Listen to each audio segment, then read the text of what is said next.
Good morning everyone, मैं अनीता तिवारी आप सभी का स्वागत करती हूँ आपके अपने स्मार्ट लर्निंग के प्लेटफॉर्म पे। और जैसा कि आप सभी जानते हैं कि हम लोग फास्ट 15 में 15 क्वेश्चंस को डेली सॉल्व करेंगे, देखेंगे उन्हें। ठीक है, तो आज के जो 15 सवाल हैं, इससे पहले जो 15 सवालों का वीडियो था वो मैंने अपलोड कर दिया है। ये सेकेंड पार्ट है उसका। ठीक है, तो क्लास 2 मतलब एक तरह से समझ लीजिए क्लास 1 था वो, और ये क्लास 2 है। ऐसे हम एक एक करके आगे बढ़ेंगे। और क्लास 2 में आज का पहला जो सवाल है हमारा, तो आइए उसको देखते हैं कि हमारा पहला सवाल क्या है। एक सेकेंड। हाँ, देखिए हमारा पहला सवाल है कि भारत में प्राचीनतम चूल्हे का पुरातात्विक अवशेष कहाँ से मिला है। ठीक है, भारत में प्राचीनतम चूल्हे का पुरातात्विक अवशेष हमें कहाँ से प्राप्त हुआ। तो ऑप्शन देखिए हमारे पास है बिलासुर गांव। ठीक है, ये बिलासुर गांव है, गांव नहीं है, बिलासुर गांव है। ठीक है, और ये हुसंगी है,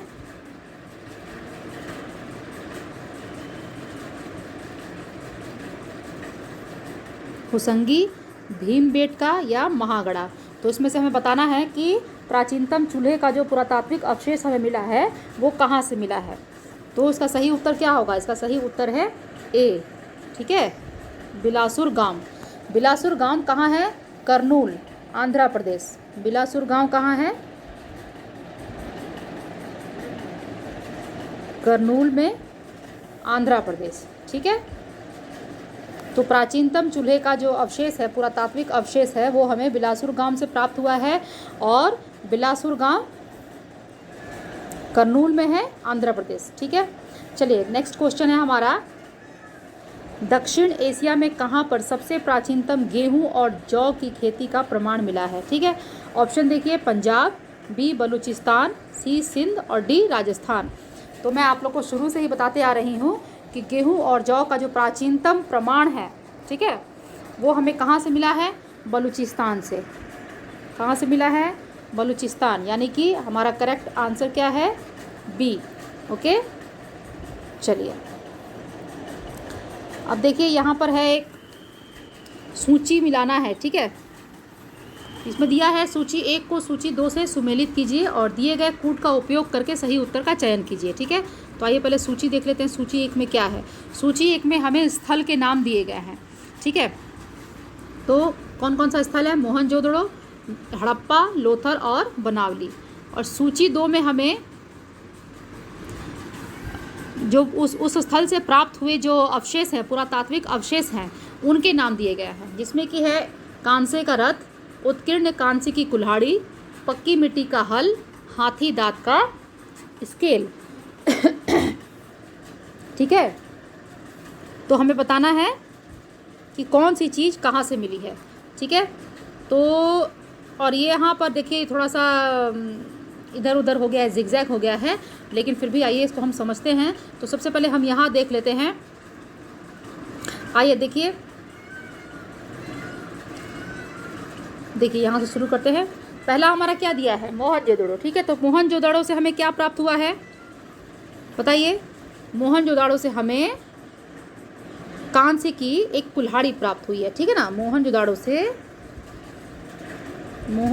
से कांसे की कुल्हाड़ी प्राप्त हुई है। ठीक है,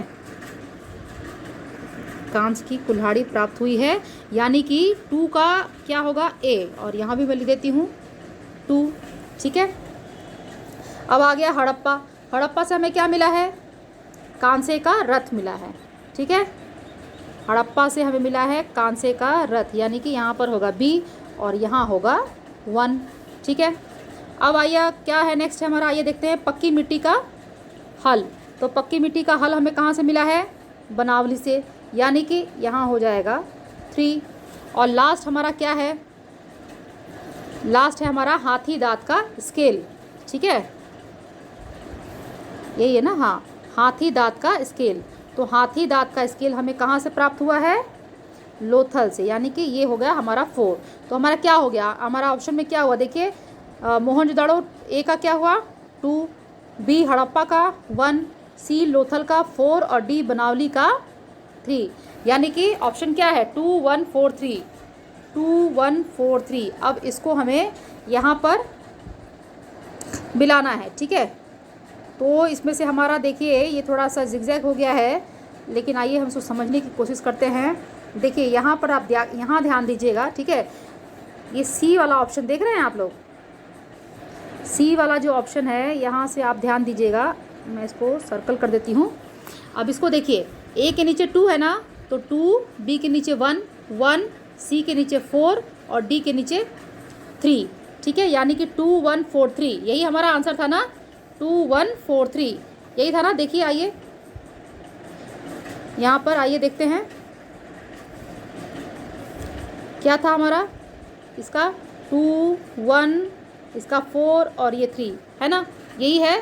तो हमारा आंसर होगा सी, ठीक है। चलिए आगे बढ़ते हैं।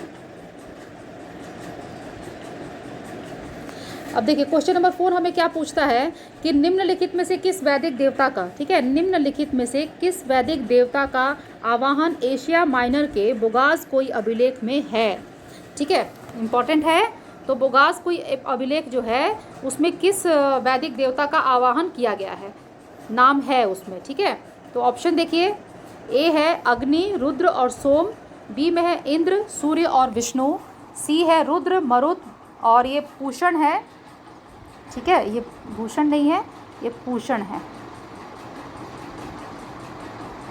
पूषण कौन थे, चारागाह के देवता होते थे, ठीक है।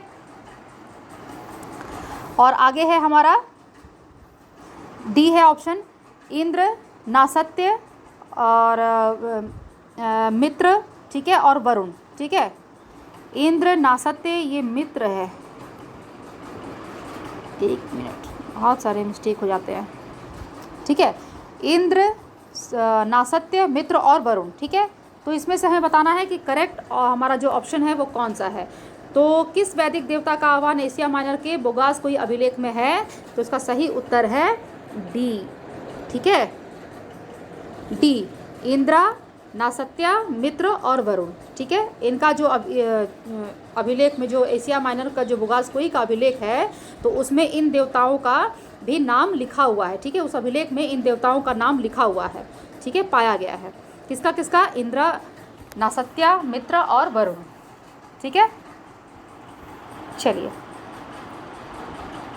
नेक्स्ट क्वेश्चन है हमारा कि निम्नलिखित में से शुक्ल यजुर्वेद की कौन सी संहिता है, ठीक है। ए काठक, बी मित्रायणी, सी तैत्तिरीय और डी वाजस्नेही। तो शुक्ल यजुर्वेद की जो संहिता है वो है काठक, ठीक है, यानी कि ए, करेक्ट आंसर होगा हमारा ए। फ्रेंड्स, आप मेरे वीडियो को जब देखते हैं तो आप उसे लाइक और शेयर करना बिल्कुल भी मत भूलिए, ठीक है, क्योंकि मुझे आपके जो लाइक्स हैं, आपके जो कमेंट हैं, इनका बहुत ही वेट रहता है और उससे मुझे मोटिवेशन मिलता है अच्छे अच्छे वीडियोज़ आपके लिए बनाने के लिए, ठीक है। और मैं पूरी कोशिश करती हूँ कि मैं अच्छे से अच्छे तरीके से आपके लिए वीडियोज़ और बहुत ही बेहतर ढंग से समझाने की कोशिश भी मैं अपने तरीके से करने की कोशिश करती हूँ आप लोगों के लिए। सो आप मेरे जो ये कार्य है इसको थोड़ा अपनी तरफ से भी प्रोत्साहन दीजिए और मुझे भी आगे बढ़ने में मदद कीजिए, ठीक है। ओके, चलिए आगे बढ़ते हैं। चलिए देखते हैं नेक्स्ट हमारा क्वेश्चन क्या है। निम्नलिखित में से किस दक्षिण भारत के राज्य का उल्लेख मेगास्थनीज की इंडिका में है, ठीक है। मेगास्थनीज की इंडिका में किस दक्षिण भारत के राज्य का उल्लेख किया गया है, जिसमें कि हमारा पहला ऑप्शन है चेर, ठीक है, दूसरा है पांड्य, ठीक है, ये पांड्य देखिए ये पांड्य, इसके बाद है हमारा सत्यपुत और नेक्स्ट है हमारा चोल, ठीक है। तो इसमें से हमें बताना है कि मेगास्थनीज की जो इंडिका है उसमें किस राज्य के बारे में उल्लेख किया गया है, ठीक है। तो चेर के बारे में किया गया है, पांड्य के बारे में किया गया है, या सत्यपुत के बारे में किया गया है, या चोल राज्य के बारे में किया गया है। तो जो मेगास्थनीज की जो इंडिका है उसमें पांड्य, ठीक है, पांड्य जो राज्य है इसके बारे में उल्लेख किया गया है, इसके बारे में बताया गया है, यानी कि जो सही आंसर होगा वो होगा बी, ठीक है। चलिए आइए नेक्स्ट क्वेश्चन देख लेते हैं क्या है। देखिए क्या है कि प्राचीन भारतीय शिल्प में निम्नलिखित में से किसको रिक्त सिंहासन पर दर्शाया गया है। ठीक है, किसको रिक्त सिंहासन पर दर्शाया गया है? राम, बुद्ध, सूर्य और महावीर। तो इसमें से सही उत्तर क्या होगा? रिक्त स्थान पर किसे, रिक्त सिंहासन पर किसे दर्शाया गया है? आप लोग को मैंने पढ़ाया भी है, बुद्ध, जो भगवान बुद्ध का जब मैंने वीडियो आप लोग के लिए बनाया है उसमें मैंने आप लोग को ये पढ़ाया है। तो आप लोग समझ गए कि इसका आंसर क्या है? बी, बुद्ध। ठीक है,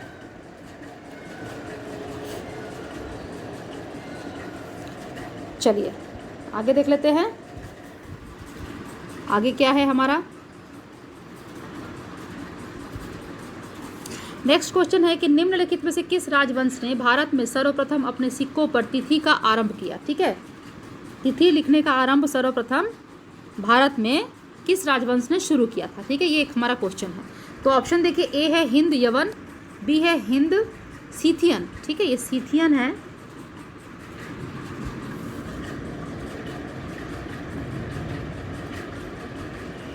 हिंद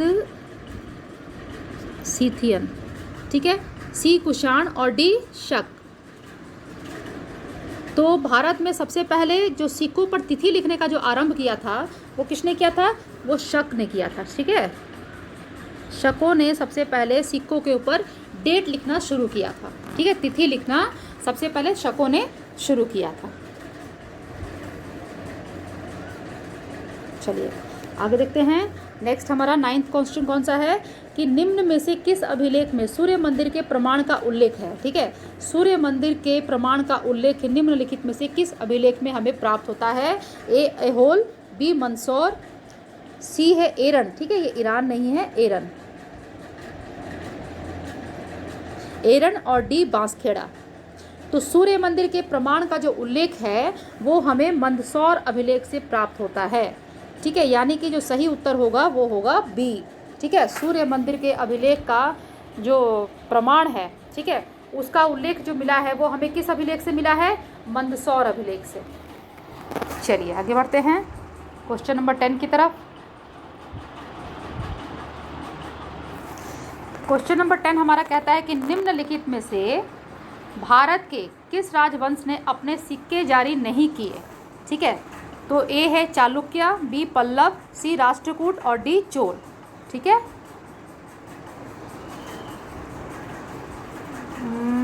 हमारा डी है चोल। एक सेकेंड, प्लीज़ इस छोले मत समझ लीजिएगा आप लोग। ठीक है, चोल। तो बताइए इसमें से कौन सा राजवंश था जिसने कि अपने सिक्के जारी नहीं किए थे? बताइए। तो पल्लव। ठीक है, पल्लव राजवंश ने अपने सिक्के जारी नहीं किए थे। भारत में पल्लव राजवंश ने अपने जो सिक्के हैं वो जारी नहीं किए थे। ठीक है, चलिए फटाफट आगे बढ़ते हैं 11वें प्रश्न की तरफ। 11वां प्रश्न हमारा क्या पूछता है कि बुद्ध के उपदेशों का सार एवं उनकी संपूर्ण शिक्षाओं का आधार स्तंभ क्या है? ठीक है ना, बुद्ध के उपदेशों का सार और उनकी संपूर्ण शिक्षाओं का आधार स्तंभ क्या है? तो ऑप्शन देखिए, 10 सील, बी प्रतित्य समुत्पाद, सी मानव प्रतिष्ठा या डी जाति व्यवस्था का विरोध। ठीक है, तो इसका सही उत्तर क्या होगा? इसका सही उत्तर होगा बी प्रतित्य समुत्पाद। ठीक है ना, चलिए आगे बढ़ते हैं। चलिए नेक्स्ट क्वेश्चन हमारा क्वेश्चन नंबर 12 देखिए क्या बोलता है कि बुद्ध की मूर्तियों का निर्माण सर्वाधिक, ठीक है, यहाँ देखिए सर्वाधिक लिखा हुआ है, किस शैली में हुआ है? ए गांधार शैली, बी मथुरा शैली, सी हिंदुस्तानी शैली या डी यूनानी शैली में। ठीक है, तो इसमें करेक्ट उत्तर क्या होगा? इसमें से करेक्ट उत्तर होगा हमारा ए गांधार शैली। ठीक है ना, देखिए ध्यान दीजिएगा कि बुद्ध की मूर्तियों का यहाँ सर्वाधिक पूछा गया है। ठीक है ना, निर्माण सर्वाधिक किस शैली में हुआ है? तो सर्वाधिक गांधार शैली में हुआ है। लेकिन जो पहली मूर्ति का निर्माण अगर पूछा जाए तो पहली मूर्ति का जो निर्माण है वो मथुरा शैली में हुआ है। ठीक है, तो याद रखिएगा कि बुद्ध की अगर मूर्ति, पहली मूर्ति का निर्माण किस शैली में हुआ है, अगर ये पूछा जाता है तो उसका आंसर होगा मथुरा शैली। और अगर ये पूछा जाता है कि सर्वाधिक किस शैली में हुआ है तो उसका आप आंसर लगाएंगे गांधार शैली। ठीक है, चले आगे बढ़ते हैं। चलिए, अब यहाँ है महासांगिक। ये महासांगिक है, ठीक है, महासंगीत नहीं, महासांगिक संप्रदाय का उदय कहाँ हुआ था। ठीक है, महासांगिक संप्रदाय का उदय कहाँ हुआ था। ए बोधगया, बी राजगृह, सी श्रावस्ती या डी वैशाली में।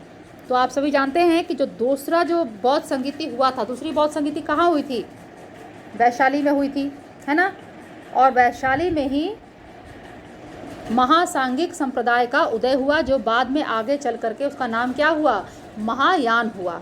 ठीक है, तो महासांगिक संप्रदाय का उदय वैशाली में हुआ, जिसका आगे चलकर नाम महायान हुआ। ठीक है, चलिए आगे बढ़ते हैं फटाफट।